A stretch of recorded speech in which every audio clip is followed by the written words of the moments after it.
اس میں قدر کمی دیکھنے میں آنے لگی ہے۔ اس حوالے سے بتایا جا رہا ہے کہ ننگرہار کے اندر، یعنی جو خیبر ایجنسی یا پشاور یا مومند ایجنسی کے سامنے جو افغانستان کی ریاست ہے، اس میں طاقتور گروپ جو تھے دہشت گردوں کے، ان کے اندر اختلافات نمایاں ہونے لگے ہیں، اور اس میں ایک بڑی تعداد میں دہشت گرد یہاں سے شفٹ بھی ہو گئے ہیں، یعنی ننگرہار کو چھوڑ چکے ہیں۔ تو اگر وہ چھوڑ چکے ہیں تو اس سے یہ نتیجہ اخذ کیا جا سکتا ہے کہ شاید وہ جو کل میں آپ کو بتا رہا تھا کہ طالبان حکومت کمیونیکیشن میں ہے ان کے ساتھ، اور ان کو اس بات پر قائل کر رہے ہیں کہ آپ اس پہ سرنڈر کریں یا چھوڑ جائے اس کو اور یہاں سے شفٹ کر جائے۔ اسی طرح جنوب کی جو ریاست ہے خوست، جہاں پر حقانیوں کا ہیڈ کوارٹر بھی ہے، جہاں پر حافظ گل بہادر کے بہت اثرات ہیں، پھر اس سے ملحقہ پکتیا اور پکتیکا میں بھی اس کے اثرات بہت ہیں، اور بارڈر کے اس پار شمالی جنوبی وزیرستان اور بنو ہے۔ تو کہا جاتا ہے کہ وہاں پر 3 میٹنگز ہوئے ہیں ان ٹیررسٹ کے۔ تو یہ میٹنگ کس سلسلے میں ہوئے؟ یعنی جو دہشت گردی وہ کر رہے تھے اس حوالے سے تو پہلے سے اس طرح کے معاملات چلتے رہے ان کے، لیکن اسپیسیفک اس ٹائم پہ اگر ان کے کچھ میٹنگز ہو رہے تو اس کا مطلب ہے کہ جو کابل کی یا قندھار کی کمیونیکیشن ہے تو اس حوالے سے کچھ ڈیولپمنٹ ہو سکتی ہے یا ہو رہی ہے، چونکہ ابھی تک پوری طرح وہ منظرنامہ واضح نہیں ہے، لیکن تجزیاتی طور پر ہم یہ کہہ سکتے ہیں کہ دہشت گردوں کے اندر پسپائی کا ایک عمل شروع ہو چکا ہے، اور یہ پسپائی قندھار شورا پر شدید دباؤ کی وجہ سے، چونکہ قندھار شورا پر بھی افغانستان کے اندر سے بھی بہت دباؤ تھا، پھر بیرونی دنیا کا بھی بہت دباؤ تھا، پاکستان نے اپنا دباؤ کنٹینیو رکھا ہے، تو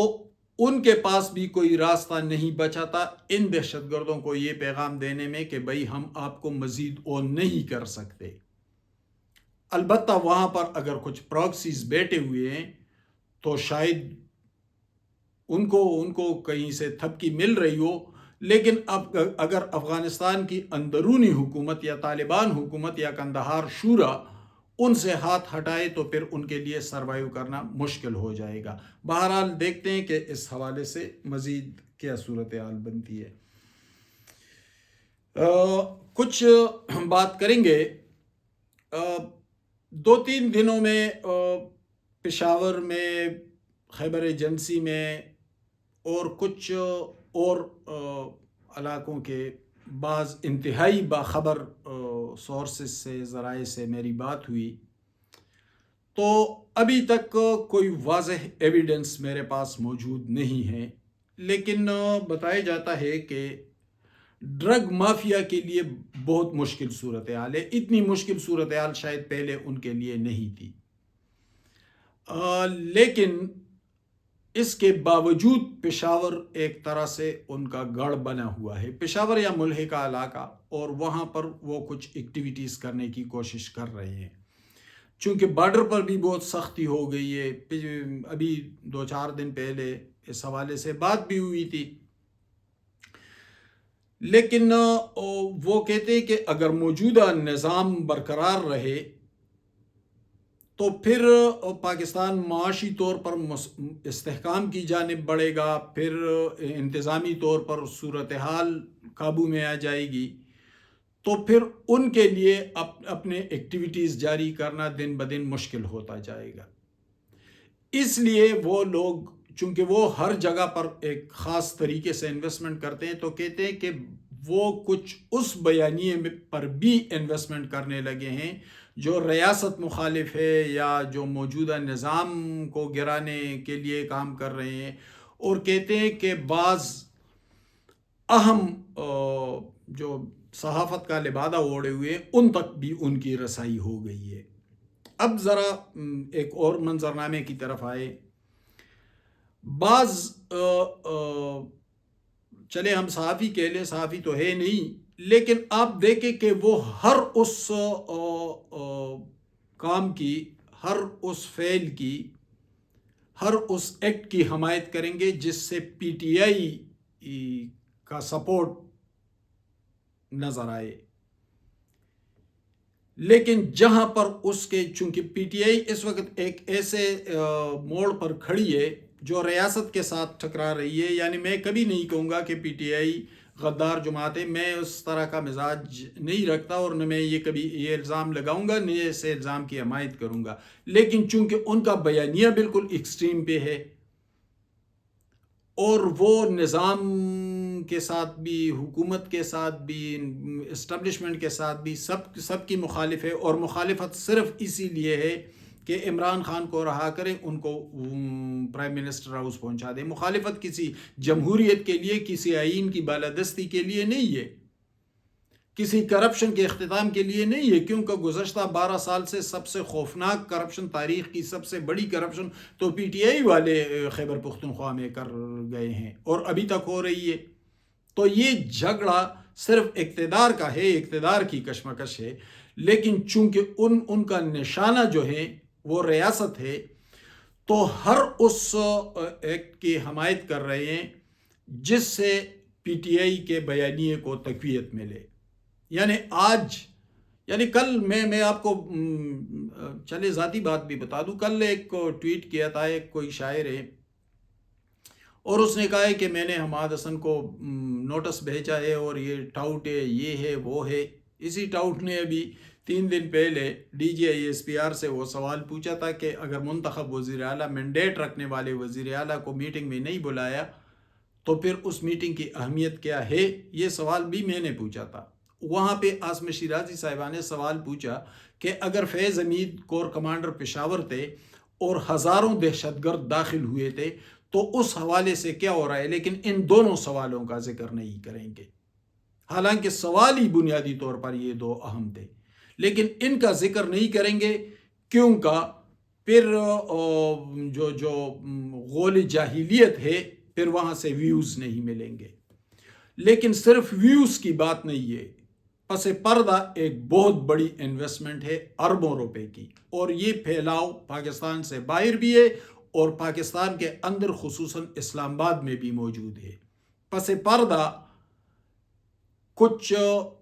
غیر قانونی پیسہ اس میں انویسٹ کیا جا رہا ہے تاکہ ریاست کو انسٹیبل کیا جائے، نظام کو پیچھے دھکیلا جائے، جو لوگ ان کے راستے مسدود کر رہے ہیں ان کو پیچھے دھکیلا جائے۔ تو اس میں ایک بڑی انویسٹمنٹ موجود ہے۔ یہ جو مخصوص ڈالر ٹیوبرز ہیں اور وہ ایک مخصوص بیانیے کو آگے بڑھا رہے ہیں، یعنی آپ جمہوریت کے لیے شہید بھی ہو جائیں تو آپ کا ذکر نہیں کریں گے، کیونکہ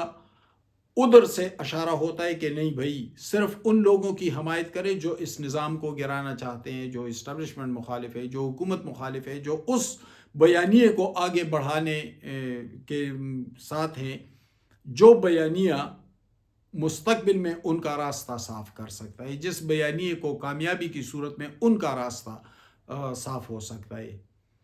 تو چونکہ ابھی اس حوالے سے کوئی کنکریٹ ایویڈنسز دستیاب نہیں ہے، بہرحال میں اس پہ کام کروں گا، انشاءاللہ ہاتھ لگیں گے بہت کچھ، کہ کس طرح ایک پس پردہ کس طرح کن کن طریقوں سے پیسہ پہنچایا جاتا ہے، کن کن طریقوں سے ان کو سوشل میڈیا پر سپورٹ فراہم کی جا رہی ہے، کس کس کو ہائر کیا گیا ہے، ماہرین کو پاکستان کے اندر باہر، تاکہ ان کے ویوز بڑھیں، تاکہ ان کی کمائی زیادہ ہو۔ تو اس طرح یہ طریقہ واردات ہوتا ہے۔ یہ پہلے سے وہ بیوروکریسی کے اندر بھی کرتے تھے، وہ ٹرانسپورٹروں میں بھی کرتے تھے۔ تو اس وقت کہا جاتا ہے کہ یہاں پر ایک بڑی انویسٹمنٹ ہو رہی ہے اور وہ بہت بڑی انویسٹمنٹ ہے۔ تو ہم تو ادھر ادھر دیکھتے ہیں، بعض لوگوں کی لائف سٹائل پر بہت اثر پڑا ہے، ہم تو چند لاکھ لیتے ہیں تو اس پہ بھی شروع ہو جاتے ہیں، وہ آپ بھائی ہم تو کام کرتے ہیں، مزدوری کرتے ہیں، اس کے پیسے ملتے ہیں، ایک جگہ سے نہیں کئی جگہوں پہ کام کرتے ہیں، اس کا فیس لیتے ہیں، لیکن لائف سٹائل تو ہماری وہی ہے جو تھی۔ لیکن بعض لوگوں کی ایبرپٹلی لائف سٹائل بھی چینج ہو گئی، ان کے ایٹیچیوڈ میں بھی تبدیلی آ گئی ہے، ان کے تمام جو ایکشنز ہیں، جو ان کے کام ہیں، جو